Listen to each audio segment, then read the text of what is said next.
réveiller. On va au zoo.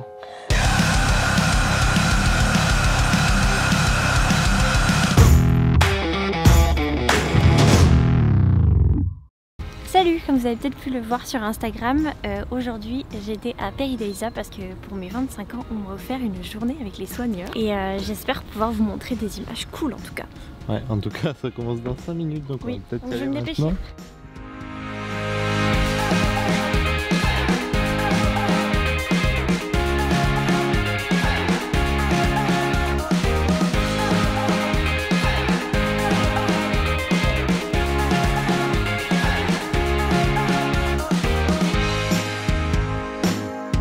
Et voilà, il est déjà presque 15 h, ça va faire 5 heures que Léna est partie avec les soigneurs.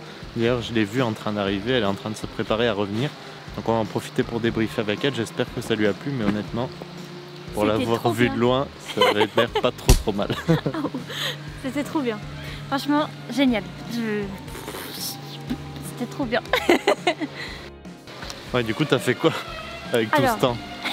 Alors j'ai commencé par les éléphants. On est allé au temple d'Anna, c'est l'endroit où une partie des éléphants est. Là, il y en avait deux éléphants d'Asie. Et c'était assez intéressant, je ne savais pas du tout, mais les éleveurs d'éléphants, c'est un animal très intelligent, ils vont pas du tout être mis directement en contact avec eux. C'est au bout de quelques années à s'être occupés de très loin d'eux qu'ils vont pouvoir après devenir un peu plus confirmés chez les éléphants et du coup pouvoir être mis en contact avec eux. J'étais vraiment impressionné de voir à quel point ils étaient au contact des animaux et à quel point ça s'est bien passé. C'était très cool et toujours par contre très respectueux de l'animal, c'est-à-dire que jamais ils ont mis en contact avec nous des animaux qui n'avaient vraiment pas leur place à côté de nous et vraiment pas dans une relation où on devait créer un contact, un lien avec l'animal. Non, non, pas du tout, c'était très distancé. Les soigneurs ils faisaient leur truc avec leurs animaux qu'ils connaissaient. Nous on était vraiment là en tant que... On s'est occupé des otaries, on les a nourris. Ils m'ont marché dessus, mais c'est tout. J'ai été aussi impressionné du fait qu'il y ait autant d'animaux en liberté. Typiquement les lémuriens qui passent au-dessus des visiteurs. D'ailleurs, il faut faire attention pour ne pas se prendre une pluie de... d'excréments. Voilà. Et d'ailleurs, on peut les nourrir, mais il y a toujours un truc très strict. De pareil, il y a une distance à respecter. C'est pas des animaux qu'on va caresser. C'est vraiment, il faut les laisser dans leur état animal. D'ailleurs, le zoo est très intéressant pour ça parce qu'ils travaillent pas mal avec des scientifiques. Ils travaillent aussi avec des programmes de protection. C'est-à-dire que leur reproduction est pas contrôlée puisque c'est un grand mot. Elle est raisonnée. Ils vont pas faire de la reproduction pour faire de la reproduction. Ils vont vraiment aider à la reproduction d'animaux en bonne santé avec un bon patrimoine génétique. Et je pense qu'un autre truc qui est important, c'est que ces stages-là, même s'ils sont pas donnés, déjà ça vaut son prix. Et puis je pense que ça leur permet aussi de financer des choses qui pourraient peut-être pas se permettre. Et surtout ça finance une partie de leur programme de conservation animale. Mais c'était très chouette, on a pu parler de plein de problématiques, c'est-à-dire la gestion du stock de la nourriture, mais aussi leurs fournisseurs, comment ils arrivent à ramener de l'eucalyptus qui plaît aux koalas, tout comme gérer les maladies qu'il peut y avoir, qui sont en milieu naturel et qui par exemple pour les koalas sont carrément rentrés dans leur patrimoine génétique. Bon, du coup, bilan sur 10 ? Franchement, 25.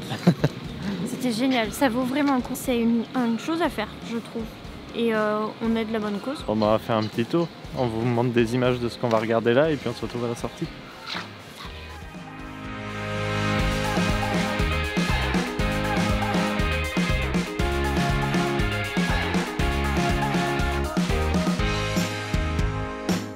Bon, bilan de l'après-midi.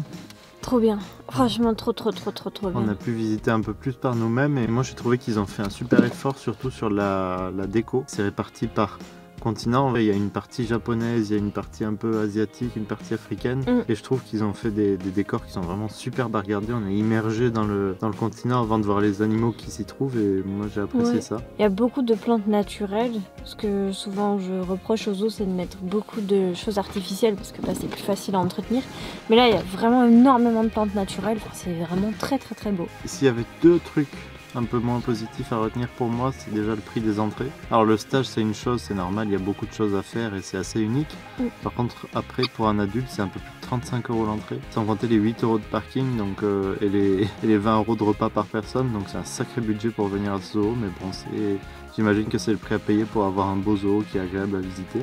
Et puis le deuxième point pour moi, c'était la musique que je trouve beaucoup trop forte, il y en a partout. Pour résumer, je trouve quand même que c'est un des meilleurs zoos auxquels j'ai été, et j'en ai fait quelques-uns. C'est franchement l'un des meilleurs, je le mets dans mon top 3. C'est vraiment magnifique, les animaux sont très bien traités, le zoo a une éthique qui est très intéressante et qui vaut vraiment le coup de s'y intéresser. Et avant de vous laisser, on vous laisse essayer un nouvel exercice, on voulait répondre en direct à certains de vos commentaires sur les vidéos. Alors Christine Jiménez nous dit « Merci pour cette vidéo super intéressante et vous êtes pétillante et c'est super agréable. Merci !»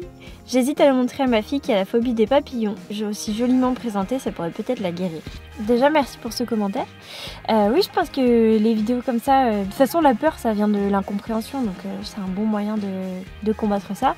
Et surtout, bientôt, il va y avoir les stages de désensibilisation insectes. Ça pourra aussi jouer. Après, on a Sokasong NCS qui nous dit « J'ai fini de regarder la vidéo et franchement, elle est géniale. Et la fin m'a bien fait rire. Maintenant, je vais vérifier chez moi avant de fermer la porte ce soir pour être sûr qu'il n'y a pas un inconnu qui vient de manger chez moi. » Bon, déjà, on a beaucoup rigolé à tourner cette séquence-là. C'était vraiment marrant à faire. Et même au-delà de ça, sur les nouvelles vidéos qu'on est en train de mettre en place, vous avez pu voir qu'on a revu complètement la vidéo, l'éclairage, etc. D'ailleurs, on voit moins l'image. Mais c'est parce que je passe beaucoup plus de temps derrière la caméra. On commence à être vraiment content de l'ambiance qu'on a réussi à mettre en place. On est beaucoup plus proche des viewers. C'est vrai qu'on se laisse un petit peu plus aller sur les phrases et ça a l'air de vous plaire, donc c'est génial parce que nous ça nous plaît de plus en plus et vous aussi, donc Et ben on se quitte là-dessus.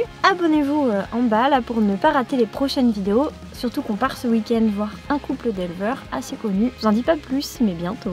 Merci d'avoir regardé et puis du coup on se voit dans la prochaine. Portez-vous bien et bonne soirée. Salut!